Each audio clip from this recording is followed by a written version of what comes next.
వర్షాకాలంలో చలికాలంలో మనకి కొంచెం జలుబు చేసినట్టు అనిపించిన గొంతులో ఇరిటేషన్ వచ్చిన సాధారణంగా చేసేది ఏంటంటే వేడి నీళ్ళ ఆవిరి పట్టుకోవటం. వేడి నీళ్ళ ఆవిరి పట్టుకోవటం వలన లాభాలేంటి, నష్టాలేంటి, ఎలా పట్టుకోవాలని దాని మీద ఇప్పుడు నేను మాట్లాడబోతున్నాను.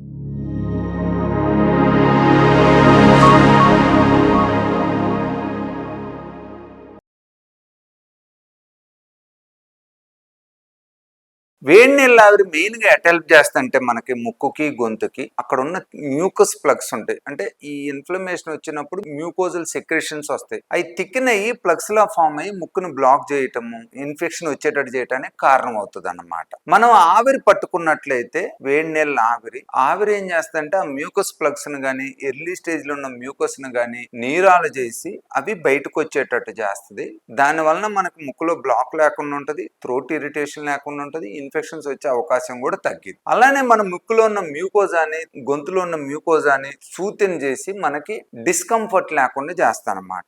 యూజువల్ గా మనం సేఫ్ గా ఏంటంటే ఒక 3 to 5 minutes పొద్దున సాయంత్రం 2 సార్లు వేడి నీళ్ళు ఆవిరి పట్టుకుంటే సరిపోయింది అనమాట. ఎక్కువ సార్లు పట్టకూడదు, ఎక్కువ టైం పట్టకూడదు. ఎక్కువ సార్లు పట్టినట్లయితే ఆ కంటిన్యూస్ గా మ్యూకోజా ఇరిటేషన్, ఇన్ఫ్లమేషన్ వచ్చి ఆ మ్యూకోజా మీద ఉన్న ఎపిథీలియల్ సెల్స్ డ్యామేజ్ అయిపోయి మనకి పెయిన్ రావటము, ముక్కులో నుంచి రక్తం రావటము, అలానే ఆ డ్యామేజ్డ్ ఎపిథీలియల్ సెల్స్ మీద ఇన్ఫెక్షన్ కూడా వచ్చే అవకాశం ఉంటుంది అన్నమాట. ఎక్కువసేపు పట్టినా కూడా, ఎక్కువ సార్లు పట్టినా, ఎక్కువసేపు పట్టినా కూడా ఈ ప్రాబ్లం అవుతుంది అన్నమాట. సో సాధారణంగా మనం వేడి నీళ్ళ ఆవిరి పట్టుకోవటం మంచిది. అది మటుకు ఖచ్చితంగా 2 నిమిషాల నుంచి 5 నిమిషాలు పొద్దున సాయంత్రం పట్టుకోండి. ఎక్కువ సార్లు గంట 2-3 గంటలకు ఒకసారి పట్టుకోవద్దు. అలానే ఎక్కువ సేపు 5 minutes కన్నా ఎక్కువ పట్టుకోవద్దు. ఈ 5 minutes లో కూడా ఎవ్రీ 30 to 40 seconds కి కొంచెం గ్యాప్ ఇవ్వండి. ఒక మళ్ళీ 10-15 seconds గ్యాప్ ఇచ్చి మళ్ళీ పట్టుకోండి. మోర్ ఇంపార్టెంట్ ఏంటంటే చాలా మంది కూడా డాక్టర్లు అడ్వైజ్ చేస్తారు, అంటే జలుబు వచ్చినప్పుడు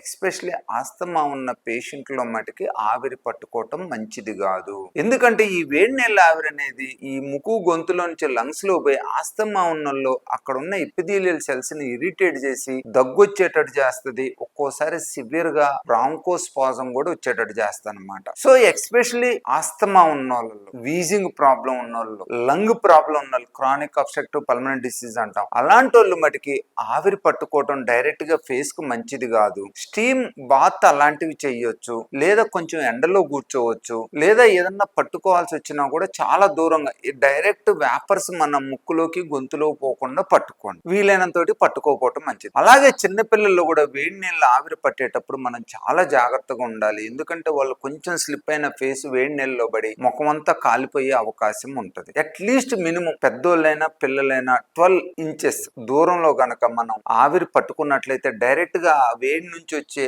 ఆ పార్టికల్స్ అనేది మన ముఖం మీద పడకుండా ఉంటాయి, బర్నింగ్ ప్రాబ్లమ్స్ రాకుండా ఉంటాయి. అలానే ఇప్పుడు కమర్షియల్ స్టీమ్ ఇన్హేలర్స్ వస్తున్నాయి. ఈ కమర్షియల్ స్టీమ్ ఇన్హేలర్స్ లో ఏంటంటే పైన క్యాప్ ఉంటుంది, ఓన్లీ స్టీమే వస్తుందన్నమాట, పొగ బయటికి. అలాంటివి చేసుకున్నట్లయితే ఇంకా మనం చాలా సేఫ్ గా ఉంటాం. మన ఫేస్ మీద కానీ బాడీ మీద కానీ బర్నింగ్ అయ్యే అవకాశం చాలా తక్కువ ఉంటది అన్నమాట. సో ఎప్పుడైనా కూడా మీకు ఈ అంటే చలికాలం వర్షాకాలం ఎక్కువ ఉంటది, ఏ కాలం అయినా కూడా మనకి ముక్కులో కొద్ది సెక్రేషన్స్ వస్తున్నట్లుంటే పొద్దున సాయంత్రం 2 నుంచి 5 నిమిషాలు ఆవిరి పట్టుకోండి. ఇబ్బంది తగ్గనట్లయితే హైదరాబాద్ లోని బేగంపేటలో ఉన్న ఏషియన్ ఈఎన్టీ కేర్ సెంటర్ ని సంప్రదించండి.